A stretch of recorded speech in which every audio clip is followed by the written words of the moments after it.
You're a park ranger on duty in a remote national forest. You've been doing this job for years, and over that time, you've encountered all sorts of situations. Poachers, lost hikers, and even careless campers who started fires in the forest.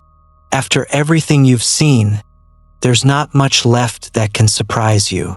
Until tonight, the night that will make you forget the professional ranger inside you, turning you into nothing more than a helpless person struggling to survive. It's exactly 2 a.m. You're conducting your routine patrol, just as you do every night. It's quiet all around, so quiet that even the hum of the engine sounds jarring. As you approach the forest entrance, your headlights hit the heavy iron barrier. You're surprised to find the gate wide open. That barrier has been there for years, chained shut and rusted. No one ever touches it. The chain is so old that even you don't know where the key is. You get out of the car. In that dimly lit area, you see the heavy iron chain lying on the ground, stretched out in its full length. It's been cut. It's not just rusted and snapped. It looks like it was cut with wire cutters or a grinder. When you check the area with your flashlight, your eye catches another detail. You see fresh footprints. You report to headquarters that the barrier has been cut. But this is one of those infamous blind spots nestled between the hills. All you hear is a grating, empty static. There's nothing you can do. This is your job, and you have to check it out. The moment you take your first step into the forest, the world behind you suddenly goes dark.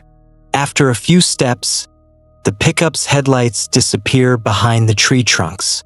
Now it's just you and the narrow beam of your flashlight. The tracks are clear and well-defined. They don't look like they belong to a hiker. After walking for about 15 minutes, you see something on the hilltop. An old, rusty wooden cabin. You're surprised. You've studied the map you were given hundreds of times, but you've never seen this old cabin before. You approach the cabin and look around. The tracks have disappeared at this point. When you open the door and step inside, a strong smell of dampness hits your face. You slowly sweep the flashlight's beam around the room. An old table, a rusty stove in the corner, and a few cushions on the floor that are starting to rot. You definitely weren't expecting this. You'd imagined much more ordinary scenarios. Maybe a sleeping bag, food packages, or an old backpack left behind by someone using this place illegally. This was something else entirely. The cabin is disturbingly tidy. Right in the middle of the table sits a cheap, yellow plastic flashlight powered by batteries. It's on. This is the blinding light that drew you all the way here from the depths of the forest. You aim the beam of your own flashlight at the one on the table, but you don't touch it. Your eyes quickly scan the inside of the cabin. Not a single footprint, not a speck of mud. There isn't the slightest evidence that anyone is inside. Not even a smudge of dirt. When you look out the window, you see a faint beam of light deep in the forest.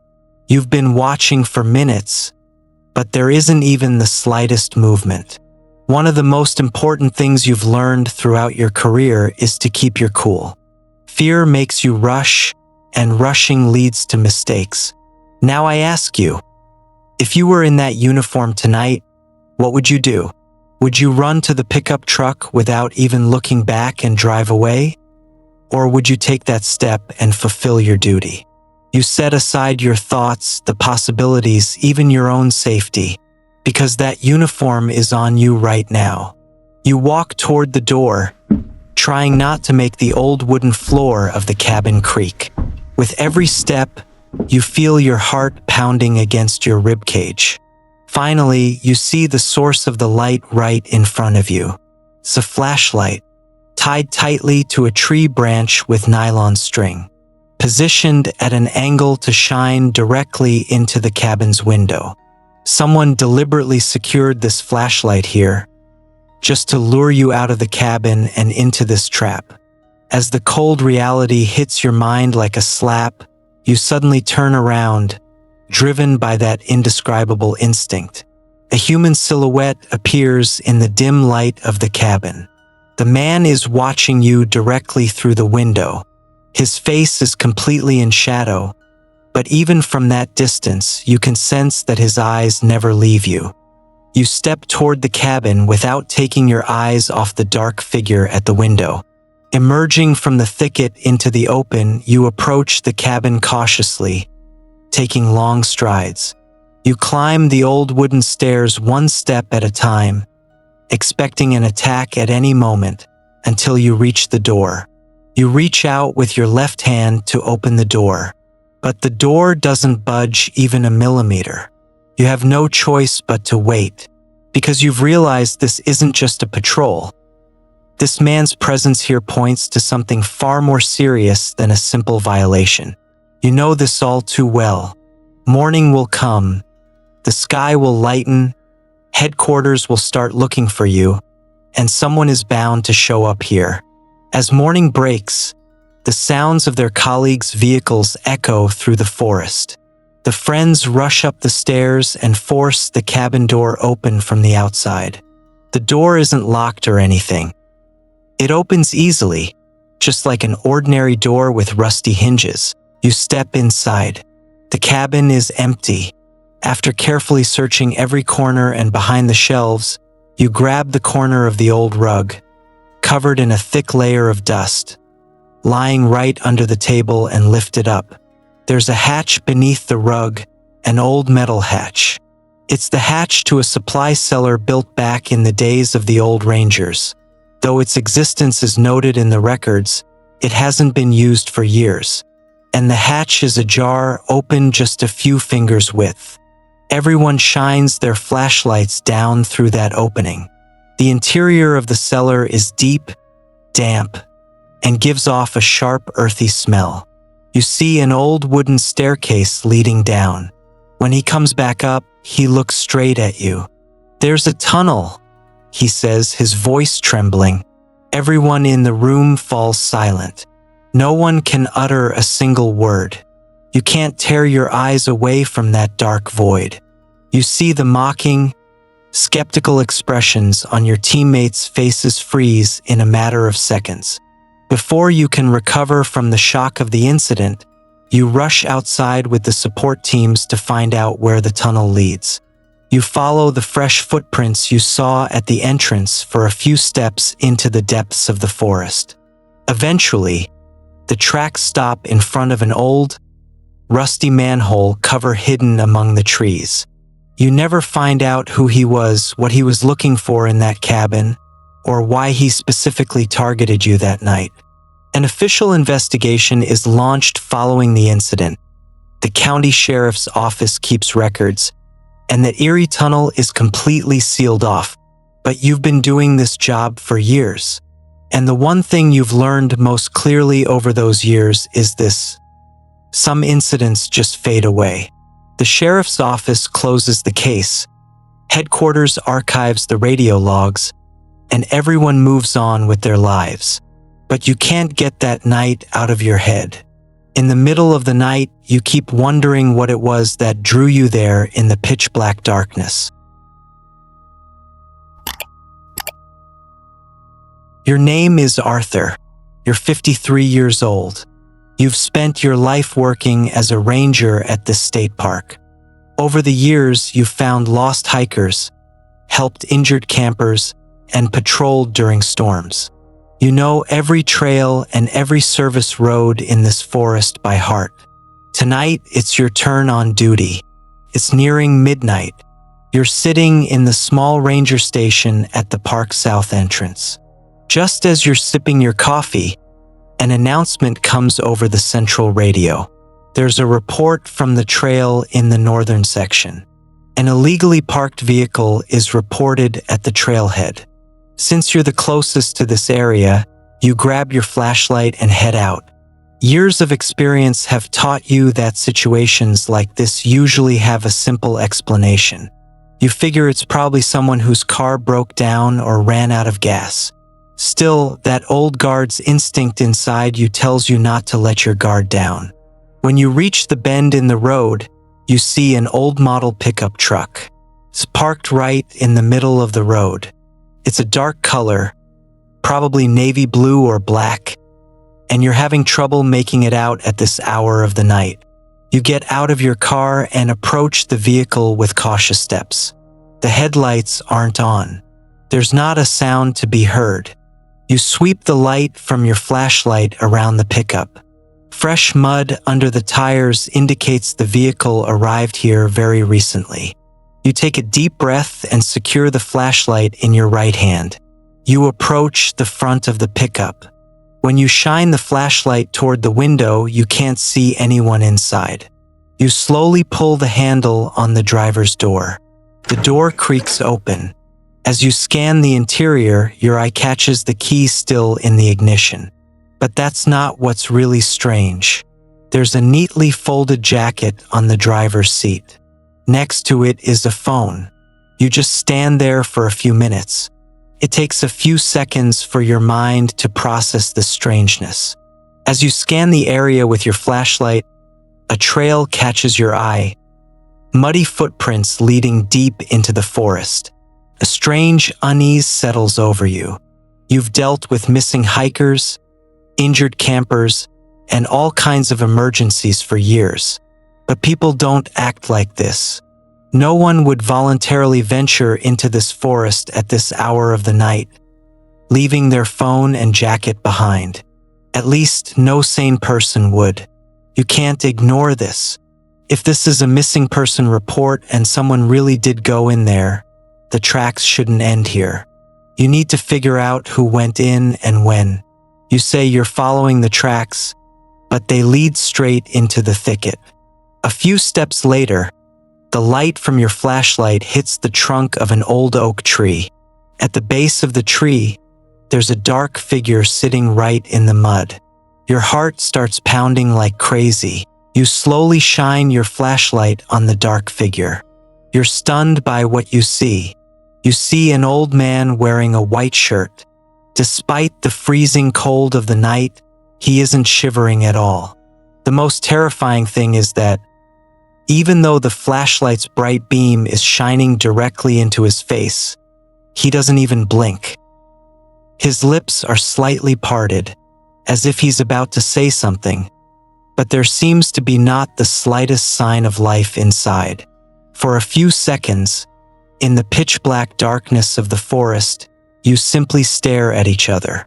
That old, familiar sense of unease inside you gives way to an icy sense of foreboding. In your 53 years, you've helped many people in this state park, but none of them had ever stared at the flashlight's beam like a wild animal, completely unresponsive. "Sir?" You call out, "Park Ranger Arthur. Are you okay?" No answer. The man doesn't move. You slowly approach the man. As you close the distance, you don't take your eyes off him. You take off your jacket and hold it out toward his shoulders. He might be cold or in shock, you think. When the warm fabric touches his skin, he shows not the slightest flinch or sign of relief. He acts as if you aren't even there. You pause, then, without taking your eyes off him, slowly reach for your radio. "Central, this is Arthur. Near Trail 7, one person found. He's conscious but unresponsive. Requesting backup." About 10 minutes later, the backup vehicle arrives. Your teammate rushes over to you. The moment your teammate shone the flashlight on the man's face, he suddenly froze. The tense expression on his face gave way first to deep astonishment, then to utter shock. As the other officer stepped forward quickly and wrapped the aluminum emergency blanket he'd pulled from the trunk around the man's shoulders, your teammate grabbed your arm and gently pulled you aside.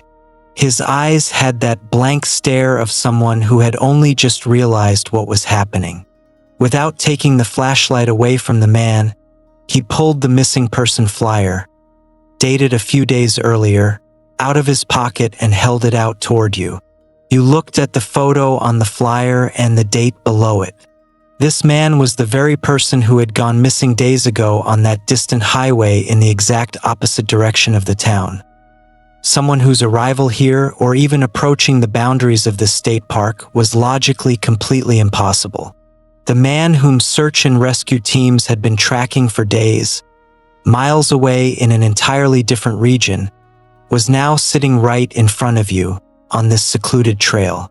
It was perfectly normal that you had no idea he was here. After all, no one could have even imagined that he could have made it all the way into the depths of this forest without leaving a single trace. In that moment, all the pieces in your mind fell into place, one by one. That icy, eerie feeling inside you slowly gave way to a deep sense of sadness and compassion. You lowered your flashlight toward the ground. There was nothing dangerous in front of you. There was only a person in need of help. Someone who, worn out by the days and completely lost among his memories, had finally managed to be found. The man had been found. The case was closed. You turned off your radio and took a deep breath. Along with the weariness that came with being 53, you felt the heavy burden on your shoulders lift. Another life had been saved tonight. The mission was complete. You turned off your flashlight, got into your service vehicle, and turned the ignition. Glancing one last time in the rearview mirror at the road disappearing into the darkness, you set off for your small cabin at the south entrance and the half-finished cup of hot coffee waiting for you there.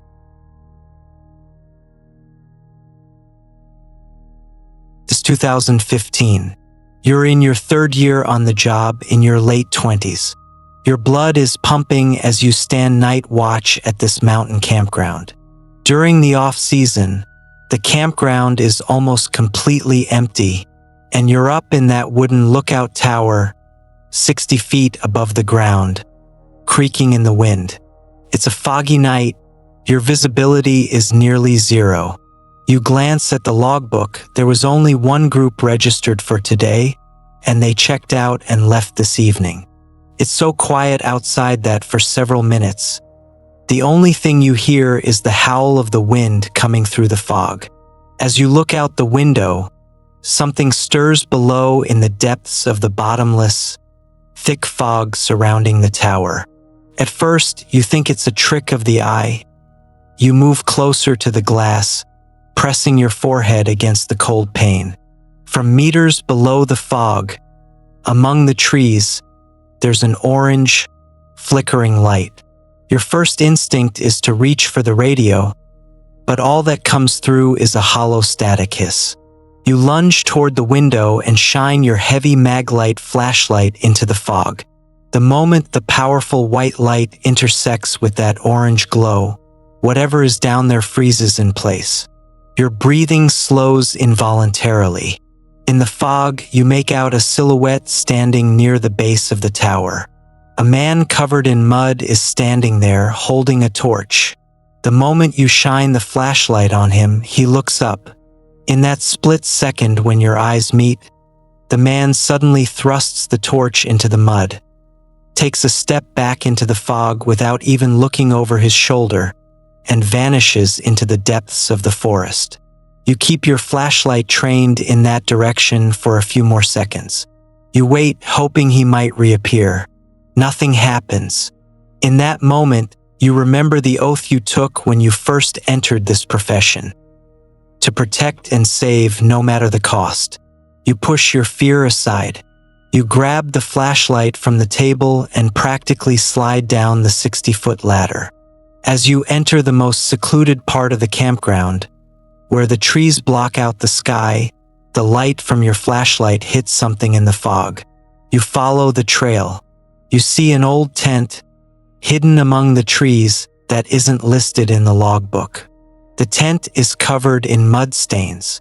As you approach the tent, you notice a neat row of shoes lined up in front of the entrance. A large boot stands next to a small running shoe. Something is stirring inside. You realize that this tent, which looks like it's meant for one person, isn't actually that way. You slowly unzip the tent. When you shine your flashlight inside, you don't see anyone at first glance. The inside is a mess. There are empty canisters and dirty clothes on the ground. You use your flashlight to push the army green sleeping bag on the ground to the side. The moment you hesitantly reach your hand inside the sleeping bag, you freeze. It's warm. You feel your heart pounding wildly. There's a notebook lying open next to the sleeping bag. As you flip through the pages, you see notes that have been kept over the course of several days. There are route plans and expense records. Just then, you're startled by a sound coming from right behind the tent. You hear the crack of a dry branch snapping. Holding your breath, you turn your flashlight out the open tent flap toward the bushes behind you. Pushing through the dense pine branches behind the tent, a young woman in her 20s emerges, soaked to the bone and trembling with fear. Her feet are completely bare, caked in mud, and she's covered in scratches from running through the bushes. When she sees your uniform in the bright light of your flashlight, she collapses at the tent's entrance, sobbing. "Please help me," she says, her voice hoarse from crying as her teeth chatter. "My boyfriend and I were out there. When he felt that powerful spotlight from your tower on us, he thought you were going to fine us for camping illegally. In a panic, he stuck the torch into the mud and ran off into the fog. I shouted after him, trying to stop him, but the wind swallowed my voice in the darkness. I lost my shoes in the mud while running after him. Please, I hope nothing happened to him." In that moment, you realize why that muddy man you just come face to face with looked so unsteady, and why, when the light hit him, he fled into the fog without looking back. He wasn't a dangerous threat. He was just a cowardly camper panicking out of fear of getting in trouble. But in this pitch-black darkness and thick fog, it was only a matter of time before he lost his way alone on the mountain's steep slopes. The real fear was just beginning. Nature itself. You tilt your flashlight toward the girl, pull the spare thermal blanket out of your backpack, and wrap it around her bare, frozen shoulders.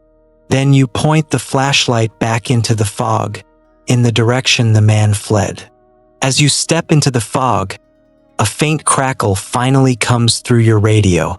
After searching for several hours, you find the man, who had rolled down the slope in a panic and was clinging to tree roots with a sprained ankle. When you bring both of them safely back to the tower and give them hot coffee, the sheriff's deputies arrive just before dawn to take the illegal campers into custody. Your third year on the job taught you a lot. What challenged people most in these mountains wasn't the mysterious dangers. It was the pitch-black darkness, the thick fog, and the way a person succumbs to their own mind in those moments of solitude.